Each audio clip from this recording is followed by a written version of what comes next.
Irmãos, nós vamos ministrar a palavra de Deus. Hoje é Rede da Família. Por favor, acenda as luzes.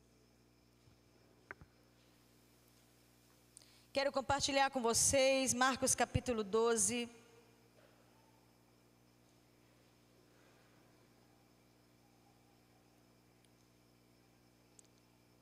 Versículos 20.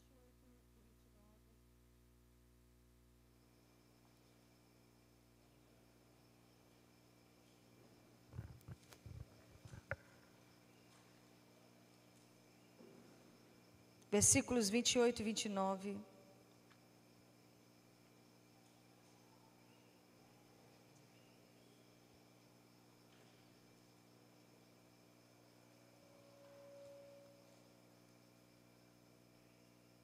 Ok. Vamos ler então 12, versículo 28 e 29.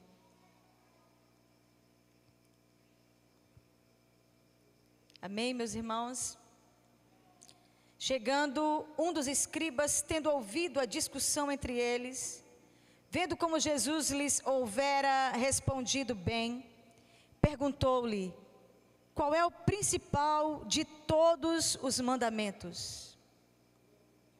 Respondeu Jesus: o principal é: ouve, ó Israel, o Senhor nosso Deus é o único Senhor. Vamos pensar sobre isso essa noite. Essa igreja sabe, conhece muito bem. Nós estamos falando desse versículo. Quando falamos desse versículo, estamos falando do Shema de Israel. E nós precisamos pensar sobre isso mais do que nunca. Porque essa foi a maior conquista da América.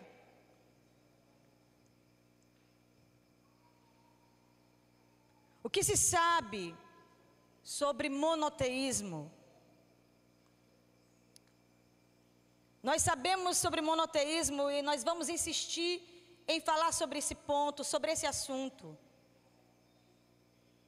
Estamos vendo aqui a resposta de Jesus sobre o principal mandamento. E o Shema é: ouve Israel, o Senhor nosso Deus é o único Senhor. Nós podemos então definir que aqui é o principal ponto do monoteísmo. E nós sabemos, meus irmãos, que o monoteísmo ficou evidenciado com Abraão. Sabemos que há uma linhagem monoteísta na face da terra. Há um povo monoteísta na face da terra. É muito perceptível, é muito fácil você descobrir um monoteísta na terra.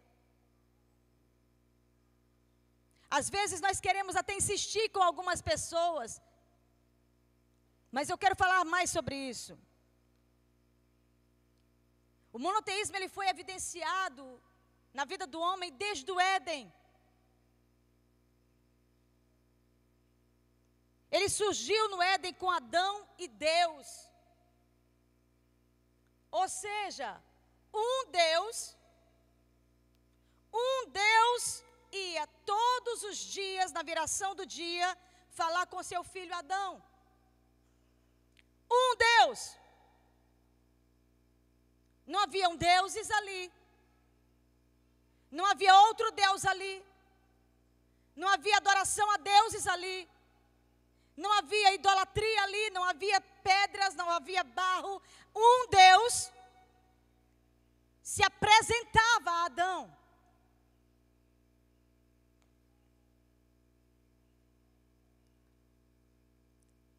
Se você quiser depois acompanhar, Gênesis capítulo 3, versículo 8.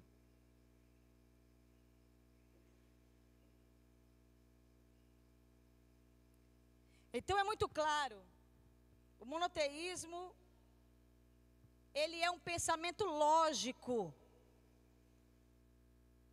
pensamento de unicidade. E não é único, irmãos, porque não muda de ideia. Não. O pensamento monoteísta, ele é único porque depois que ele analisa, ele toma uma conclusão. Isso é monoteísmo. E isso está impregnado no ser humano. Depois a gente soube, e os gregos começaram a dar glória a si mesmo, chamando isso de filosofia.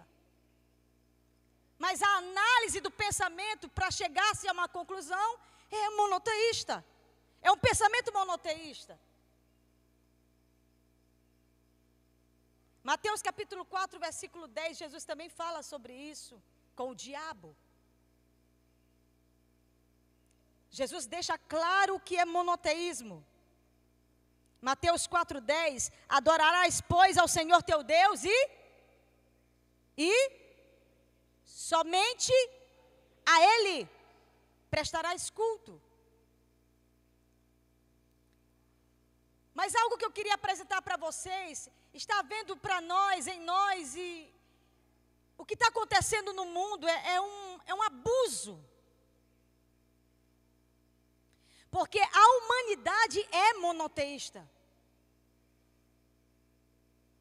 Dentro de nós somos monoteístas. Eu estou falando agora para gentios, para pagãos, para imundos, seja o que nível for, que os conceitos teológicos possa, inclusive judaicos ou islâmicos, possa estabelecer a respeito daquele que não é monoteísta.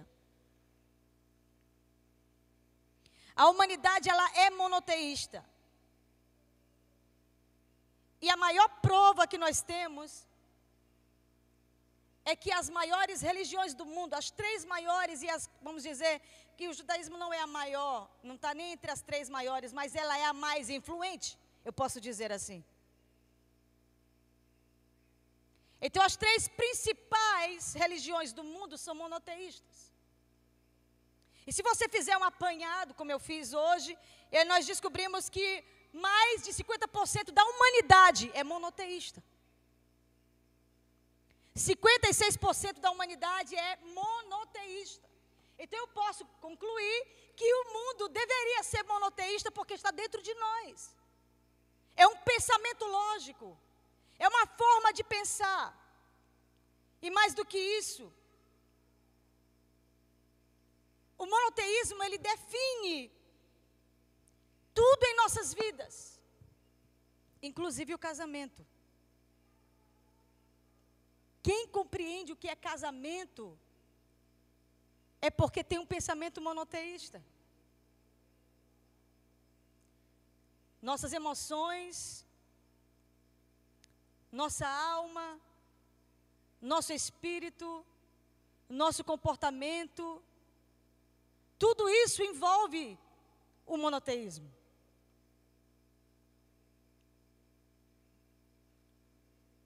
Em nome de Jesus, eu quero que você compreenda isso. Porque o monoteísmo é a lei que rege o universo. Mono significa, no grego, único. Theo significa Deus. Então a palavra monoteísmo significa único Deus. Todas as religiões que têm um único Deus, elas são chamadas de monoteístas. A Bíblia é o nosso livro. É o livro que nos educa, que nos ensina, que nos instrui. É um livro que fala contra o politeísmo. É o livro que nos admoesta contra o politeísmo e nos ensina o que é monoteísmo.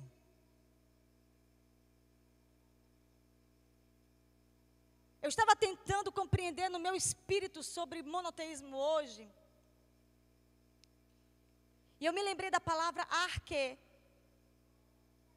que também é uma palavra grega para princípio. Irmãos, princípio não se muda.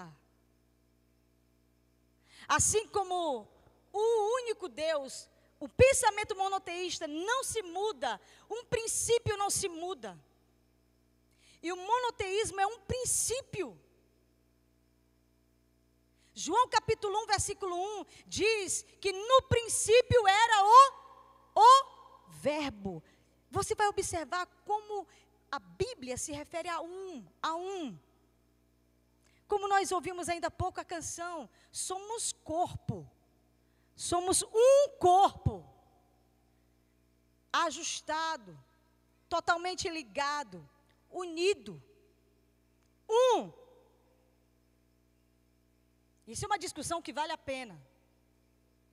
Somos um corpo, e esse corpo possui membros, que somos nós.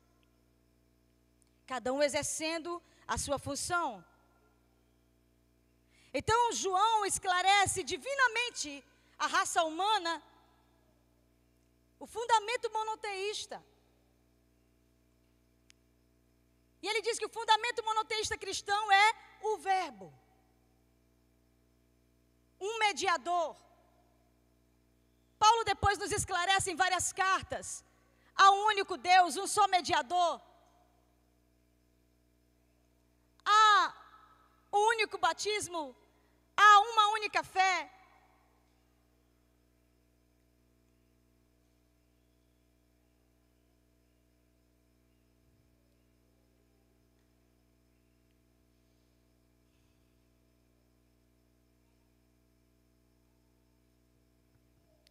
Se você observar bem, os principais ateus do mundo atual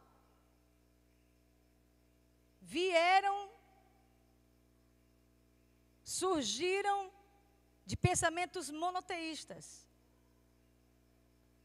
Os ateus, cientistas que mais são conhecidos no mundo hoje como ateus, alemães e judeus.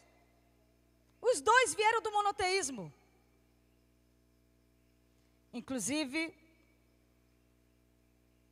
os alemães foram considerados, numa pesquisa recente, os homens mais inteligentes da Europa.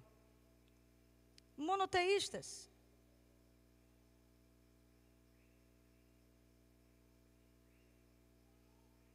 Monoteístas.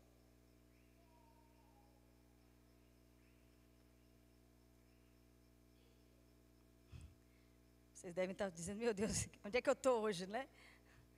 Caí de paraquedas nesse assunto. Parece que a pastora já veio falando. Por que eu estou falando de monoteísmo numa rede da família? Porque monoteísmo está intimamente ligado à monogamia. Pastora, o que é monogamia? Um casamento, um único casamento. Então, quando nós falamos de poligamia, nós estamos falando de pessoas que se casam com várias pessoas ao mesmo tempo. Então, quando falamos de um casamento, de um cônjuge, nós falamos não somente de um pensamento religioso. Nós estamos falando de emoções monogâmicas. Que é natural em alguém que é monoteísta ter emoções monogâmicas. Irmão, vocês estão entendendo? Eu estou falando com o público errado.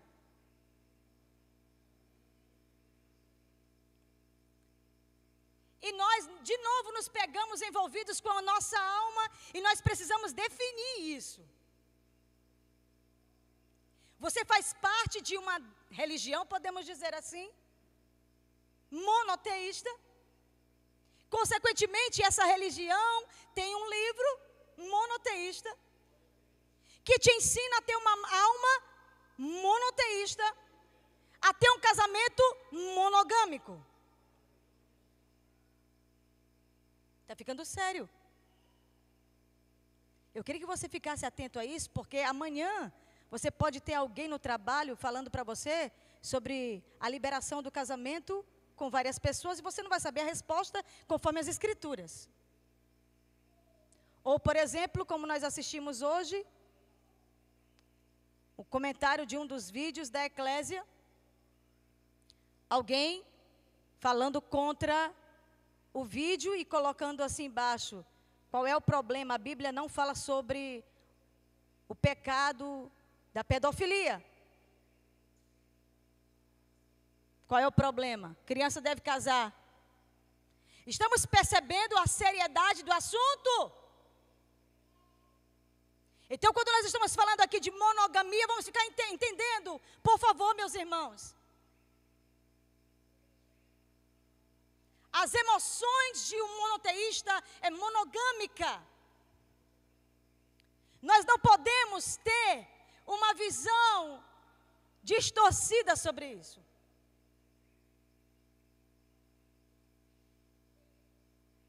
Ou seja, o espírito e a alma são monoteístas. Consequentemente, o meu comportamento deve ser monoteísta.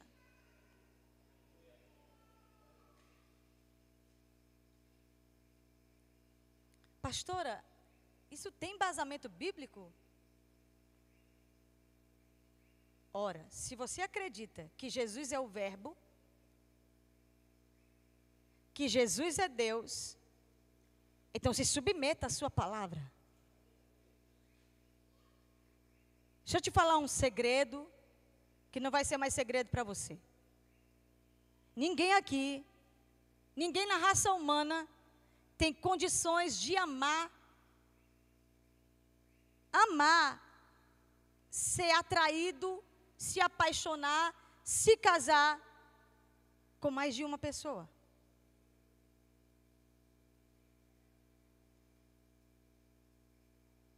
Ou seja, um fulano de tal tem 2 mulheres e ele diz que ama as 2. Errado. Errado. Você não ama mais de uma mulher ao mesmo tempo? Você não ama mais um homem ao mesmo tempo? Mais de um homem ao mesmo tempo? É mais provável que você não ame nenhum dos 2, ou nenhuma das 2, do que você dizer que ama as 2 pessoas.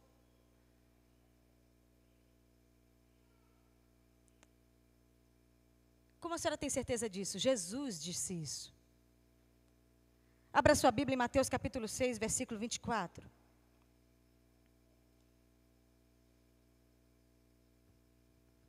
Mateus 6, 24. O que diz a Bíblia? O que foi que Jesus disse? Ninguém pode servir a 2 senhores, porque ou há de aborrecer-se, olha só como é sério, olha como é séria a palavra, ou você aborrece-se de um e ama o outro, ou se devotará a um e desprezará o outro, ou seja, a mesma coisa. Não podeis servir a Deus e às riquezas, prazeres, mamon.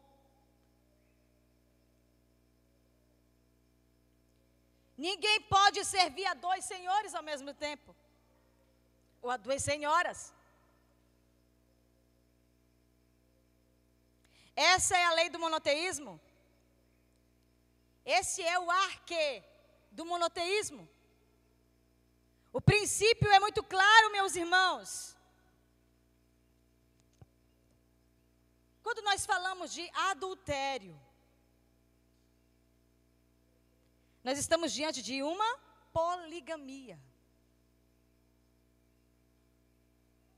Poligamia significa que o adúltero, ele não consegue ser monoteísta.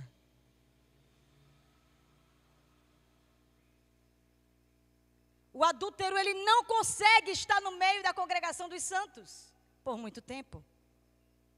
Porque o pensamento de um adúltero é poligâmico. Então eu quero dizer que todo adúltero é um idólatra. Vocês estão entendendo o que eu estou falando? Começou a ficar mais claro? O adúltero, ele não considera ninguém. Eu queria poder ter tempo aqui de fazer um paralelo entre um monogâmico e um poligâmico, irmãos. Completamente diferente.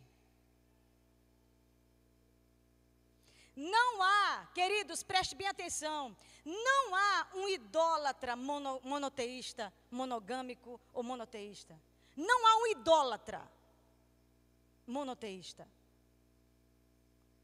O que mais me choca na Igreja Católica Apostólica Romana é porque ela recebeu as bases, os fundamentos de uma igreja ou de uma religião monoteísta e sujou essa religião monoteísta com o politeísmo.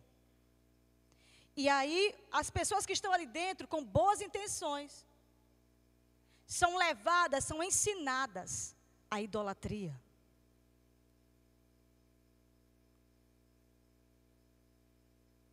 E às vezes eu fico pensando, inclusive hoje eu pensei, será que vale a pena você chamar uma pessoa de 90 anos, católica, que está em sua consciência, e dizer a ela, é pecado adorar outros deuses? Nenhum idólatra vai entrar no céu. Te arrepende o mais rápido possível. Será que essa pessoa terá condições espiritual, emocional, de raciocinar sobre aquilo que ela aprendeu a vida inteira? Mas que no fundo ela acredita que o cristianismo é a verdade.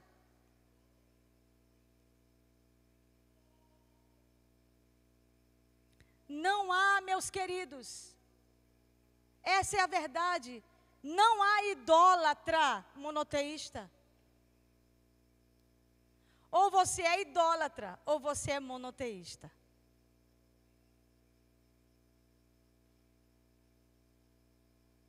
Assim como eu acredito que não há adúltero monoteísta. Quando eu observo um homem adúltero, eu sei que ele é um politeísta. Quando eu observo uma mulher adúltera, eu sei que ela é uma politeísta. Ela não faz parte das pessoas que pensam como os filhos de Deus. Por favor, compreenda, Deus falar com um homem chamado Abraão, no meio de um povo idólatra. E Deus falar com esse homem a respeito de um povo que Deus ia levantar através dele, que ia ter só um Deus. Essas três principais religiões que eu citei o nome, todas têm Abraão como pai. Nós, os cristãos, os judeus e os muçulmanos. Então Deus pega esse homem, tira do meio de um povo idólatra. Tira do meio de um povo que tinha várias mulheres, sim? Ora, se eu estou falando de um povo idólatra, irmãos, aonde há idolatria, há adultério. Então Deus tira aquele rapaz e aquela moça de dentro de uma civilização idólatra e adúltera, e eles saem de Ur para uma terra que Deus vai dar a ele, para fazer daquela nação uma nação monoteísta.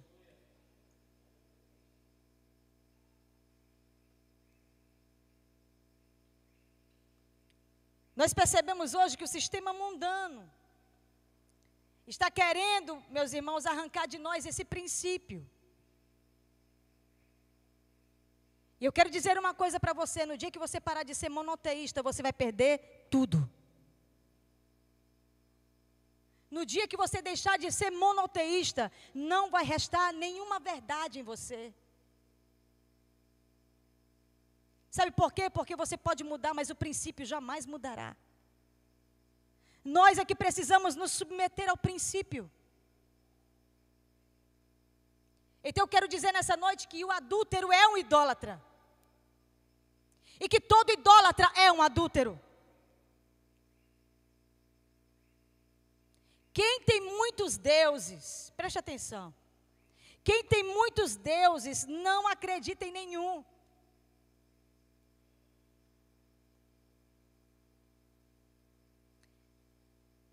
Ele tem Deus para tudo. Então significa que ele não tem fé suficiente para se justificar. Ou para ser justificado. Então adúltero significa o quê? Um homem de muitas mulheres.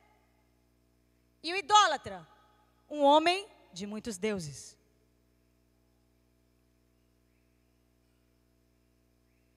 Então eu quero dizer também que o espírito de um adúltero é politeísta.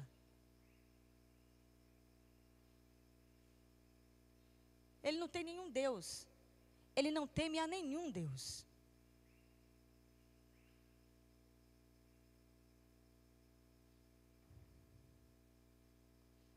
Onde a senhora está querendo chegar? Eu estou querendo chegar numa coisa bem interessante para o casamento, chamada amor.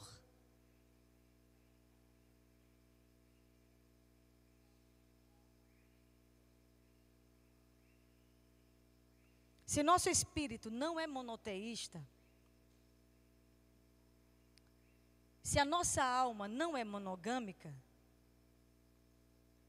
nós não sabemos nada sobre o amor. Se você pegar as escrituras inteiras, você fizer um apanhado rápido entre monoteísmo, o que significa monoteísmo dentro das escrituras, você vai perceber que tinha que ter o livro de Cantares. Sabe por quê? Para você compreender o que é um Deus monoteísta, ele é monogâmico. Ele tem uma só esposa, a noiva, a igreja. Ele não tem várias, ele tem uma. Ele não é adúltero. Ele não se relaciona com outras igrejas, podemos dizer, outras comunidades. Quando eu falo igreja, eu estou falando de eclesia, de comunidade do corpo.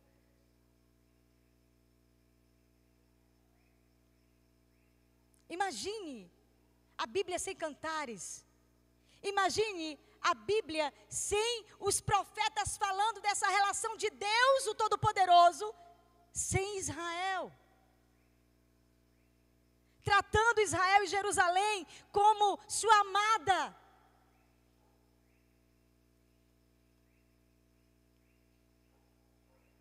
Jesus deixou claro, só podemos amar um e aborrecer o outro. Nós não temos condições de amar duas pessoas ao mesmo tempo. Estou falando de entrega, vida sexual. Estou falando de entrega, de renúncia. Tudo aquilo que as Escrituras falam sobre o papel do homem e da mulher dentro do casamento. No politeísmo há muitas obrigações, cuidado. Se você é um cristão que vive debaixo de muitas obrigações, é bem politeísta isso.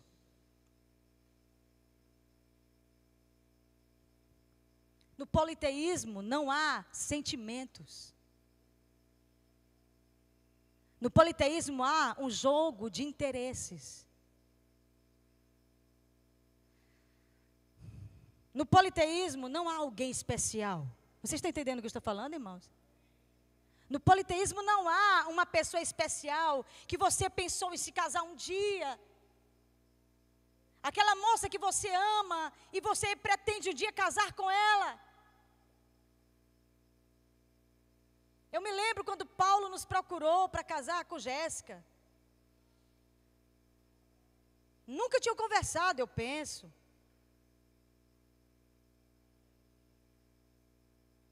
E chamou a gente em particular, e foi tentar conversar. Ela é a moça que eu quero me casar. E o pastor disse, trabalha para isso, daqui 1 ano e meio a gente conversa.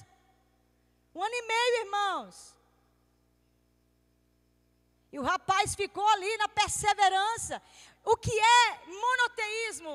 É um pensamento, é um sonho de que aquela mulher, aquele homem é o teu alvo.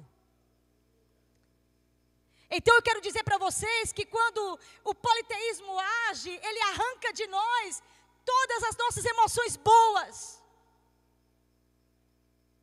Arranca de nós o romance. Arranca de nós a única mulher, o único homem. Arranca de nós as núpcias, o vestido de noiva, né? Jéssica ali se arrumando para vestir esse vestido de noiva, e vai para cima e vai para baixo, veste um, veste outro, até encontrar o vestido de noiva. Irmãos, o politeísmo não conhece nada disso, não tem emoções. O politeísmo diz, você quer deitar comigo? Hoje quero. Você quer deitar comigo? Hoje quero. É com cada dia uma mulher diferente, um homem diferente.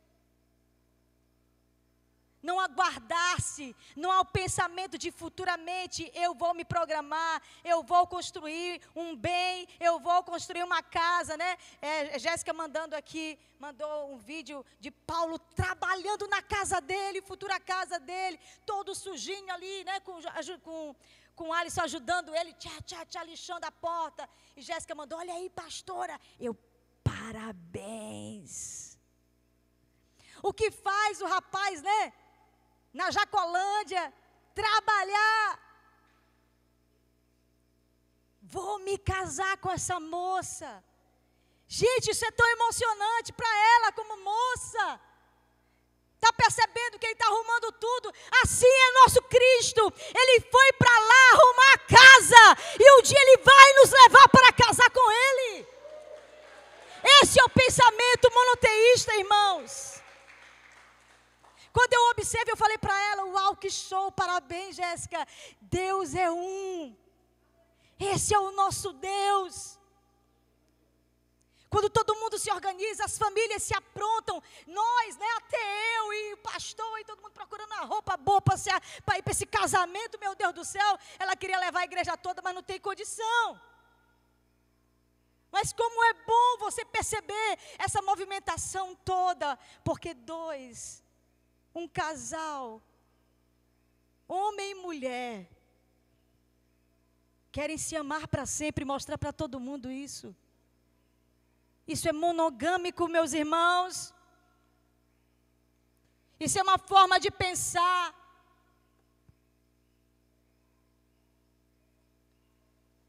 Então no politeísmo não há isso. Não há renúncia. No politeísmo não há perdão.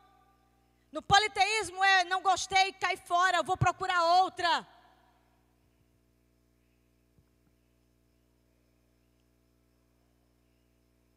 No politeísmo não há Romeu e Julieta. No politeísmo não há príncipe e princesa. Sabe? Imagine o mundo sem a Branca de Neve. Imagine o mundo sem a Bela Adormecida. Todas essas histórias foram baseadas nas escrituras. De um príncipe que lutou até encontrar a sua amada. Uma estava adormecida, a outra tinha sido envenenada. Gente, isso é fantástico. Quantas vezes, quando a Disney prestava, quantas vezes a Disney produzia filmes assim, nós ficávamos, uau, é a nova versão. Quantos filmes Branca de Neve nós assistimos? Que a gente se emocionava todo o tempo, porque o nosso sentimento é monoteísta. Nossa alma, nosso espírito. Nós sonhamos qual é a moça, ela pode falar mentindo, não tem nada a ver, não concordo, odeio tudo isso. No fundo é uma traumatizada, é uma pessoa frustrada nas emoções. Falei para a Karine ainda há pouco, por favor, escolha agora teu vestido de noiva, para que facilite as coisas, para não dar o meu trabalho de Jéssica. É esse, ai não sei, é esse. Vamos comprar logo esse vestido e deixar aí. Vamos ver se né? No dia que for para casa, meu irmão, o vestido não vai atrás mais, pelo amor de Deus. Porque eu sei que tem moças, né? E antigamente as famílias eram muito assim, se eu falo mais há um século atrás, talvez. Tinha mães que guardavam o seu vestido de noiva para suas filhas. Então havia todo um pensamento para o futuro.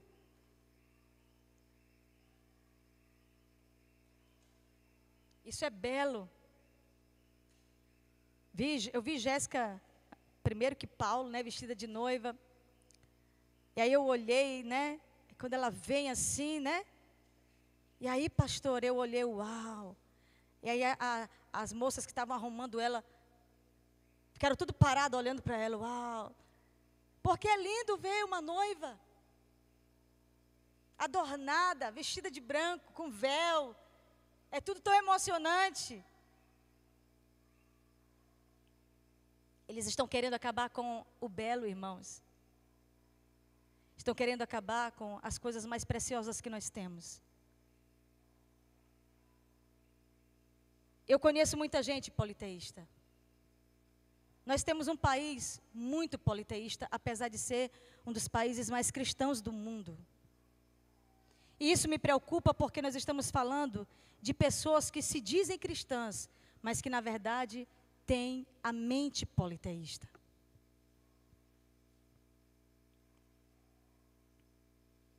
Essa pessoa, ela não faz nada por amor. O politeísta, ele não trabalha por amor. Tudo que ele faz é por ganância, é por dinheiro. Tudo que ele faz é para competir, é para se dar bem. Todas as suas relações são de interesse. Se não há um interesse, não há respeito. Tudo que ele quer é ganhar. O politeísta, ele não pensa em perder. Já quem ama, perde qualquer coisa por amor. Eu queria até lembrar para vocês a história de Abraão. Abraão se casou com uma moça estéril. Ele tinha uma promessa que seria pai de muitas nações. Mas, irmãos, eu estava meditando sobre isso. Como pode um homem que tinha uma promessa de ser pai de muitas nações ter uma esposa estéril? O que nós percebemos no comportamento de Abrão e depois Abraão é que ele ia perder a promessa por causa de uma mulher. Porque a ideia nunca foi de Abraão. A ideia foi de Sara, para dar outra mulher a ele. Abraão nunca fez essa proposta para Sara. Abraão ia perder a promessa de ser pai das nações da terra. Até que Deus deu Isaque. Então, quem tem um pensamento monoteísta, muitas vezes joga para perder, irmãos. Quem tem pensamento monoteísta não tem interesse de ganhar às custas de alguém. Se for para ele perder os princípios, ele abandona aquilo. Quantos estão entendendo o que eu estou falando? Apesar de ter sido o erro de Sara, o erro de Abraão foi a poligamia. Vocês sabem no que deu.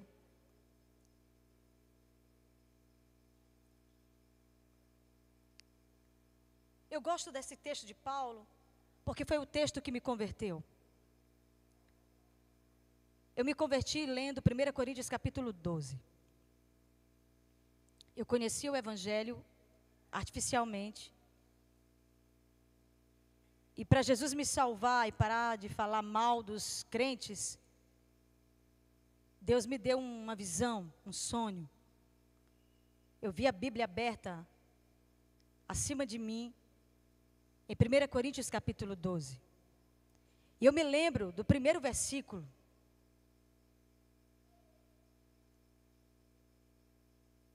1 Coríntios capítulo 12, versículo 1. Tu pode colocar para a gente, Samantha? A respeito dos dons espirituais, não quero, irmãos, que sejais. Observe como Paulo, eu gosto disso, porque é como se ele estivesse querendo nos esclarecer, apesar de nós sermos gentios. Ele queria nos esclarecer a respeito das coisas de Deus. E nesse caso, dos dons espirituais, prossegue. Sabeis que outrora, quando éreis gentios, deixáveis conduzir-vos aos ídolos mudos, segundo éreis guiados. Observe aí a lei do monoteísmo.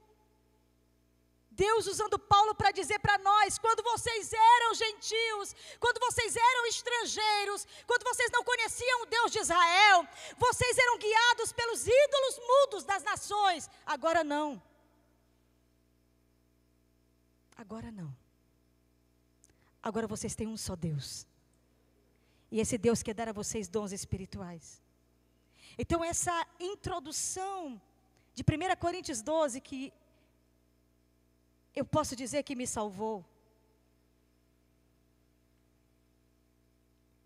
Ela mostra como o idólatra está distante do Deus vivo. Como o idólatra, ele não consegue viver dentro da congregação dos santos. Enquanto eu escrevi essa palavra, Deus me deu uma lembrança a respeito de muitas pessoas que eu conheci na minha caminhada de fé. E eu me lembrei hoje de um músico que tocou comigo muitos anos atrás, quando eu era ainda cantora de uma denominação. Esse músico, eu era ministra de louvor, eu liderava o louvor daquela denominação.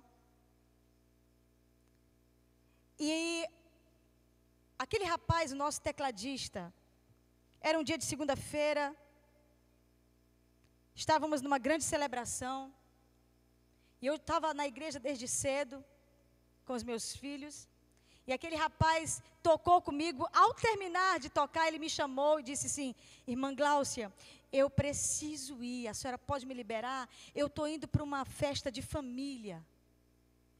E eu disse: posso. Se o pastor nos chamar, eu vou dizer para ele. Ele não demorou muito, ele saiu e meu filho passou mal. Como a gente estava desde cedo na igreja, eu fui também no ouvido do meu pastor e disse: eu queria que o senhor me dispensasse. Eu vou levar o Lucas para tomar um remédio, vou levar para comprar agora na farmácia. Eu estou com alguém que está comigo, eu estava com uma amiga, minha vizinha, que eu tinha levado para a igreja. Eu já estava evangelizando e discipulando ela. E eu disse a ele: o senhor me libera? Ele disse: não, Gláucia, tudo bem, estou aqui desde cedo, pode ir. E eu peguei o menino e saí. E quando nós chegamos ali na Coab, ou seja, ele saiu e não demorou muito eu sair. E quando nós chegamos ali na Coab, a gente estava conversando, eu e aquela amiga, com as crianças atrás. Quando de repente, irmãos, eu olhei para o lado e tinha um carro parado, conversando com aquelas prostitutas que ficam ali na Coab. E eu gelei, porque eu reconheci que era o nosso músico, que tinha terminado de tocar comigo no altar. Para eu não gerar um julgamento errado, eu disse para minha amiga, eu falei: minha filha, vamos dar uma curva, dá uma volta aí, e eu quero passar de novo. E tu passa de lado, eu não estou acreditando no que eu estou vendo. Ele terminou de sair dizendo que estava indo para uma reunião de família. E ela deu a volta comigo, e quando eu passei, emparelhei. E eu fiquei com medo de olhar, irmãos, eu fiquei com medo. Quando eu olhei, era ele falando, pegando na mão da prostituta ali. Já para convidar ela para entrar no carro. Ele estava com uma pessoa, um rapaz estava com ele, e ele estava de carona, pegando na moça. E eu desfigurei, e eu disse, vamos embora agora, eu não quero mais olhar isso. Foi um absurdo, eu chamei ele depois, chamei a esposa dele. Foi terrível, eu fiquei numa situação muito difícil, porque ele negou, claro que ele negou.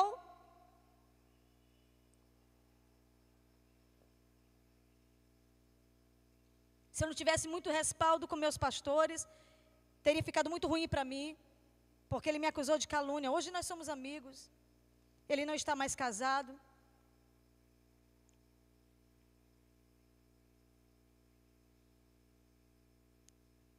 Mas que dor quando nós percebemos que, às vezes, nem todo mundo que está aqui é monoteísta ou é monogâmico.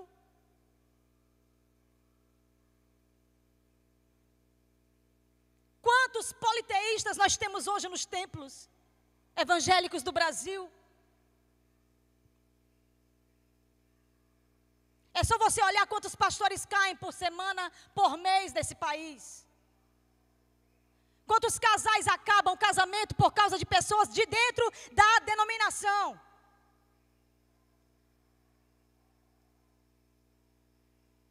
Essas pessoas não sabem nada sobre o Deus de Israel.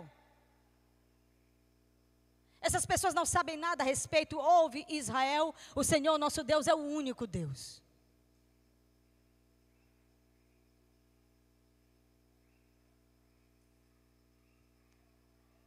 Deus tem ministrado muito a respeito disso, porque o comportamento dessa geração não é monoteísta. O comportamento dessa geração é politeísta. Então eu não sei de onde está surgindo essa geração. Não é de dentro do templo de Deus. Quem está ensinando você?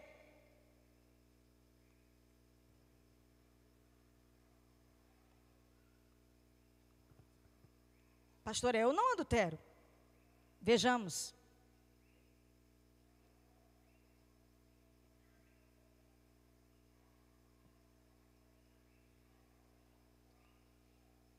Mateus capítulo 5, versículo 28, Jesus disse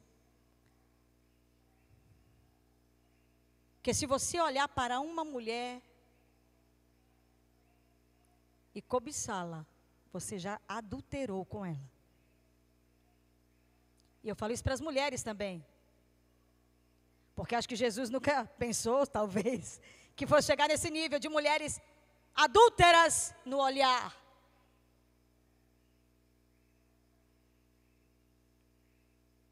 Aquele que olha para uma mulher com pensamento impuro, ele é adúltero.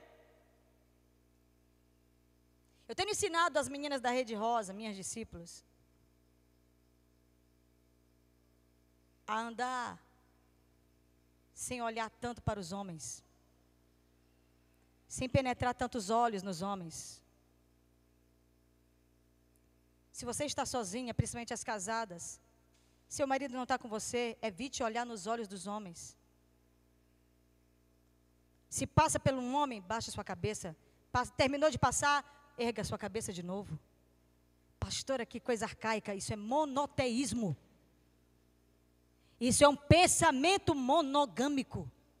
Isso é um pensamento bíblico. Eu não vou te ensinar a usar véu como as islâmicas usam. Porque não adianta tu usar telinha, não adianta tu usar burca, se o teu coração é sujo. Agora, quem tem vergonha na cara, não penetra os olhos num homem que não é o seu. Não penetra os olhos de uma mulher que não é a sua.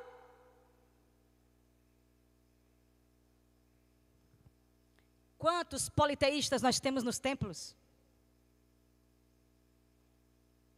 Já pensou se a gente pudesse dizer assim, irmã, que olhar é esse para o irmão ali? Já pensou? Irmão, que olhar foi esse que deu para a irmã ali? Já pensou?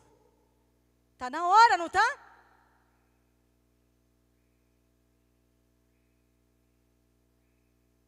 Aquele que olhar para uma mulher com pensamento impuro já caiu com ela em adultério. Jesus foi inacreditável.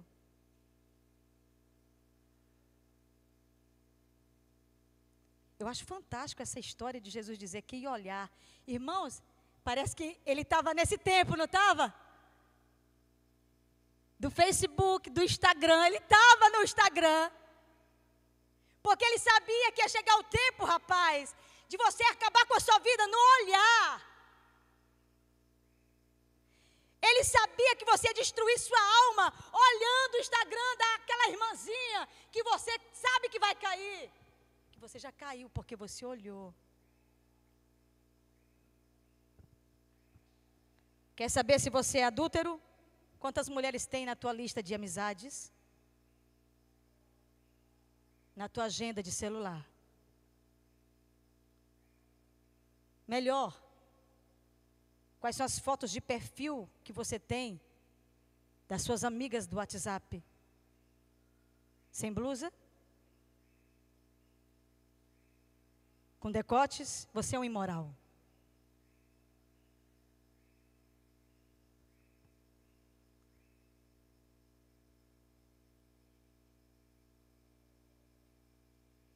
E eu quero te avisar uma coisa muito séria essa noite. Se você é um adúltero, você é um idólatra. E nenhum idólatra herdará o reino dos céus. Você vai para o inferno.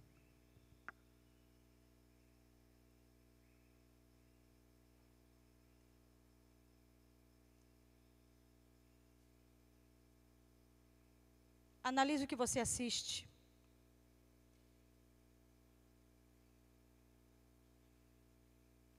Jesus também disse em Mateus 6, 22, se o teu olho for bom, sim ou não? Irmãos, essa história de olho bom, Karine estava até conversando comigo há pouco e disse, as mulheres têm a percepção muito mais elevada do que os homens ao olhar.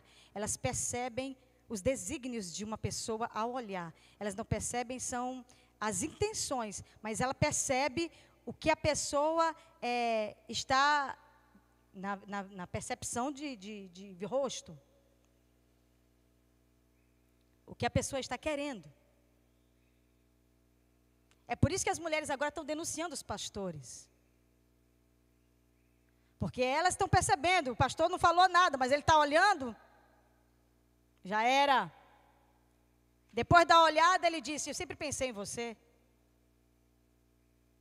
Eu acho que vocês estão vendo nas redes sociais, no YouTube, como os pastores estão sendo envergonhados por mulheres que estão denunciando os imorais. Você não pode servir a dois senhores.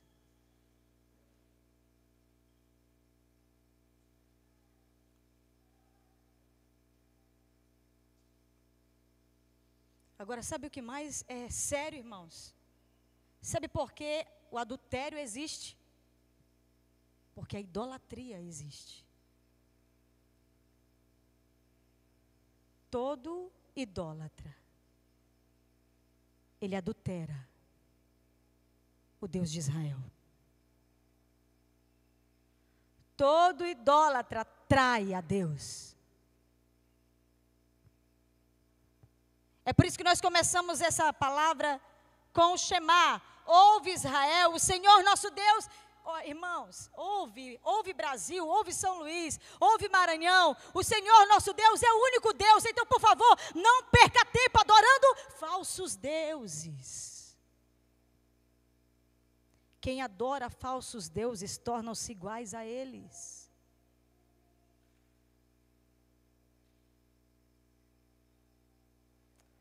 Há um texto muito interessante em Apocalipse, vocês conhecem também muito bem. Apocalipse capítulo 2, versículo 20 ao 22. Vocês conhecem esse texto? Ministrei um pouco sobre ele domingo passado. Observe ali naquele texto que Jezabel, ela é politeísta. Ela é politeísta. Essa mulher que se diz profetiza, inclusive, além de profetiza,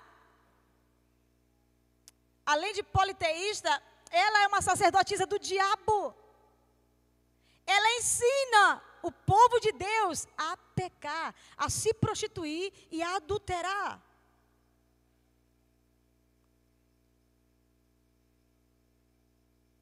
Mas sabe o que mais me machuca, mais dói no meu coração, irmãos? É porque aonde há muita idolatria e muito adultério, haverá muita morte. Você está entendendo o que eu estou falando?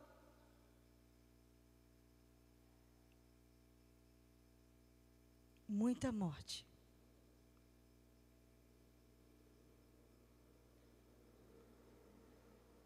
E esse texto, o Senhor fala exatamente isso. Dei tempo para Jezabel se arrepender com seus filhos, senão vou colocá-la numa cama, vou prostrá-la, vou matá-la, vou matar seus filhos. Observe, o adúltero, ele atrai morte para sua casa.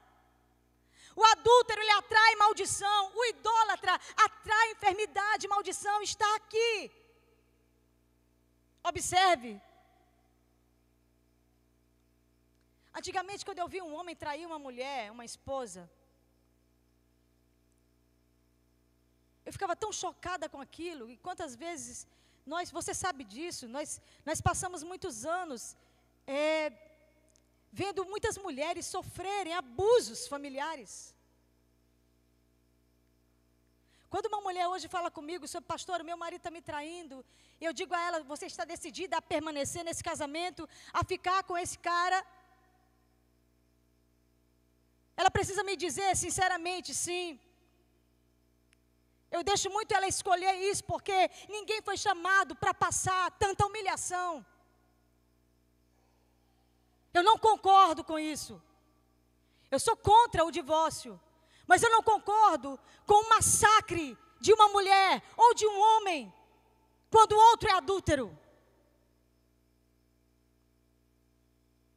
Eu já vi muitos casos de muitas mulheres, que o homem tinha muitas mulheres na rua, e o que sobrou para ela? AIDS. Eu não concordo. Eu não concordo. E um dia eu estava sem resposta. Hebreus capítulo 13, versículo 4.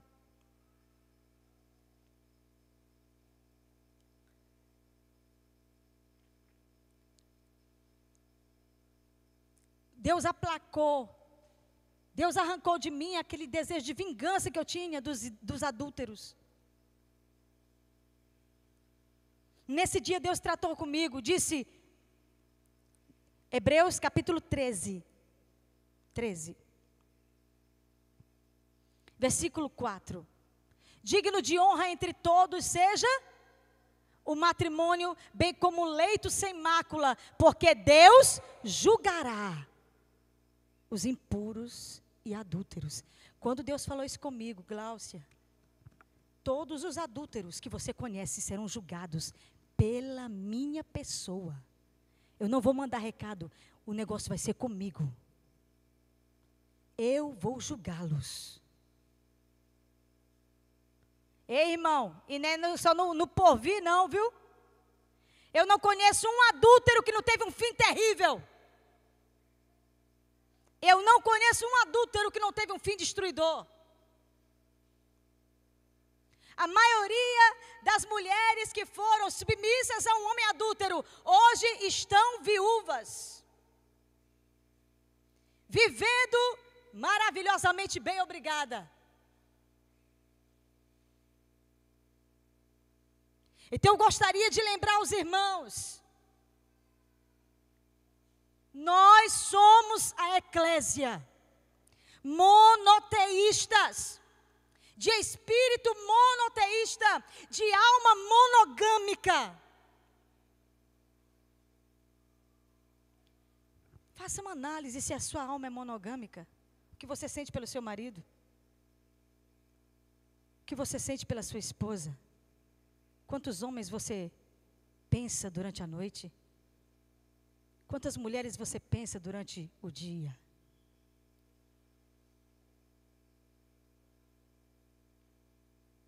Pense sobre isso. Purifique seus pensamentos. Confesse seus pecados. De vez em quando eu tenho ovelhas minhas, meninas, mulheres, que falam para mim: pastora, tenho pensado em adultério. Ore por mim. E ela confessa, e nós oramos. Quantas mulheres já fizeram isso comigo? De confessar. Às vezes nós sabemos quantas mulheres falam realmente, estão sendo tentadas. Irmãos, está acabando todo o pudor. Os princípios estão sendo destruídos na alma dos homens, não no espírito dos homens, mas na alma dos homens. Todos os princípios estão sendo destruídos. Então mulheres estão sendo alcançadas, crianças estão sendo alcançadas. Então é bom que você confesse a tentação. É bom que você chame seu pastor. É bom que você chame sua pastora e fale para ela, fale para ele o que você está passando.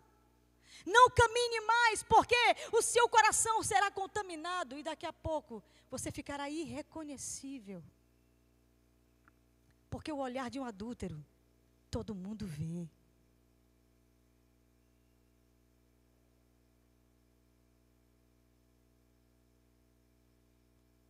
Analise seu espírito. Reveja tudo isso. Limpe o seu coração a respeito dessas coisas.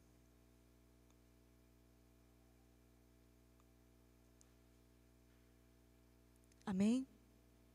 Curve a sua cabeça e vamos orar.